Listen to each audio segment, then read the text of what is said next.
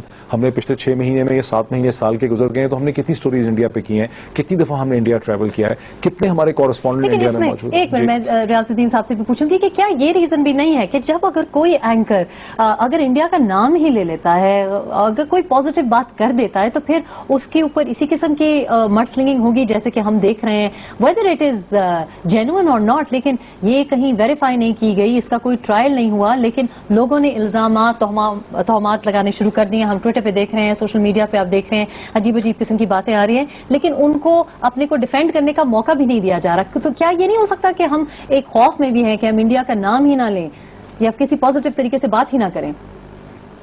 یہ دیکھیے گا, یہ ہماری طرف ہی نہیں ہے, دونوں طرف ہے. جیسے ابھی کچھ بات ہو رہی تھی کہ آپ نے کوشش کی انڈین میڈیا والوں لوگوں کے ساتھ بات کرنے کی, nobody was willing to talk to you about it or talk to the Pakistan media about it. یہاں پہ تھوڑا دونوں طرف سے خوف ہے, مگر ایٹ دا سیم ٹائم میرا خیال ہے اگر آپ حامد میر صاحب کی طرف اشارہ کر رہے ہیں کہ ان کے اوپر آج کل سوشل میڈیا پہ کافی کرٹیسزم آ رہے ہیں, میرا خیال people see through between the lines کہ what is the truth and where. لیکن then why when جب ملٹری کی طرف سے اسٹیبلشمنٹ کی طرف سے اگر اس قسم کا اسٹیٹمنٹ آ جاتا ہے جیسے جنرل پاشا کا اسٹیٹمنٹ آیا, do you think it's helpful statement? obviously اس قسم کا اسٹیٹمنٹ ہے کہ دیکھیے گا روحم, اس میں ایک آپ جب یہ ایبٹ والا انسیڈنٹ جب ہوا تھا نا, our media went overboard. They practically were parroting exactly what the Western media was saying. We didn't have anything of our own to say. We were actually parroting the Western media, which is not what we should be doing.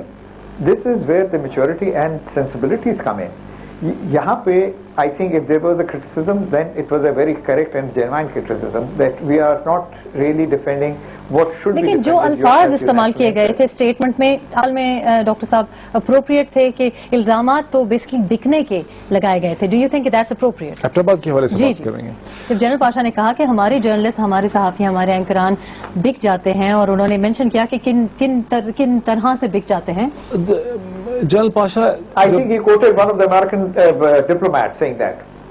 ہاں میرے خیال سے اس نے دیکھیں, general Pasha جب اپنے service کے آخری ان کے 1 سال یا 6 مہینے تھے, خاص کر کے سلیم شہزاد مرڈر کیس کے بعد, جس کا ایک الزام ISI پہ لگا اور غالباً اس کا تعلق ISI سے نہیں تھا اس مرڈر کا, تو جنرل پاشا جو تھے وہ بہت ڈسپوائنٹڈ اور بڑے دل برداشتہ تھے ایبٹ آباد کمیشن میں جو ان کی ایویڈنسز سامنے آئی ہیں, جہاں انہوں نے کہا کہ even if you are not a failing nation, if you are not a failed nation then we certainly a failing nation. تو انہوں نے ایک اسٹیٹ آف مائنڈ میں وہ چیزیں کہی ہیں. اب جنرل پاشا ٹھیک ہے کہ ISI کے ایکس ہیڈ ہیں, لیکن ہر چیز جو انہوں نے کہی وہ کوئی گاسپل ٹروتھ بھی نہیں ہے, ان کی اپنی ایک پرسنل اوپینین ہے. جہاں تک ایبٹ آباد پہ پاکستانی میڈیا ہے کہ Pakistani media also joined international western media کا پرسپیکٹو ان کو آنے لگ گیا, تو پاکستان کی حکومت نے کیا کیا؟ جب پاکستان کے صدر نے ایک آپریٹ لکھ کے وال اسٹریٹ جرنل میں, جو اس وقت کے ایمبیسڈر حسین حقانی صاحب نے غالباً پین ڈاؤن کیا تھا, اور انہوں نے فوری طور پہ ایک آپریٹ لکھ کے امریکہ کو کنگریچولیشن کرنی شروع کر دی. پاکستانی حکومت کو یہی سمجھ نہیں آئی. I used to be in PTV in those days. میں نے وہ ایک کنفیوژن دیکھی ہے کہ پاکستان کی فیڈرل حکومت کو یہ سمجھ نہیں آئی کہ ہم نے امریکہ کی مذمت کرنی ہے یا ہم نے امریکہ کی ہوا کنگریچولیشن کرنی ہے. ڈاکٹر موید یہ تو پیرزادہ بعد میں جنرل کیانی نے, میں اس کا وٹنس ہوں کہ جنرل کیانی نے, ان کو 2-2.5 دن لگ گئے ملٹری کو یہ سمجھتے خود بھی ملٹری کو بھی کنفیوژن میں 2-3 انہوں نے ڈرافٹ لکھے کہ ہمارا رسپانس کیا ہونا چاہیے. انہوں نے ایک رسپانس لکھ کے پی ٹی وی کو دیا جس میں یہ کہا گیا کہ ہم مذمت کرتے ہیں کہ امریکہ نے پاکستان کی سوورینٹی کی. بہت بہت شکریہ ڈاکٹر موید پیرزادہ ہمارے ساتھ تھے. ایئر مارشل ریٹائرڈ ریاض الدین شیخ صاحب تھے اور کلدیپ نائر صاحب سینئر صحافی ہیں انڈیا سے, فون لائن پہ ہمیں انہوں نے جوائن کیا تھا. کنکلوژن میں میرا خیال ہے کہ بات یہ سامنے آتی ہے کہ ہمارے جو رسپانسز رہے ہیں, جب بھی کوئی خبر آتی ہے, میڈیا میں آتی ہے یا کوئی انکشاف ہوتا ہے, تو اس کے بعد ہمارا کیا رویہ ہوتا ہے, ہم اس کو کس طرح ریئیکٹ کرتے ہیں, خواہ ہم میڈیا میں ہیں یا حکومت میں ہیں.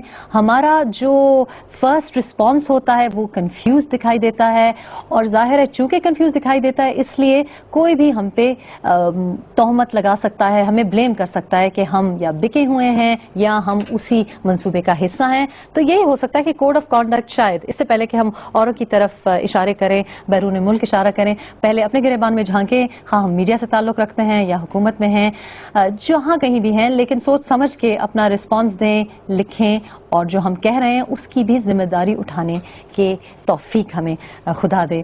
آپ جہاں بھی ہیں بہت بہت شکریہ for watching the show. Take care, شاد باد رہیے, اللہ حافظ.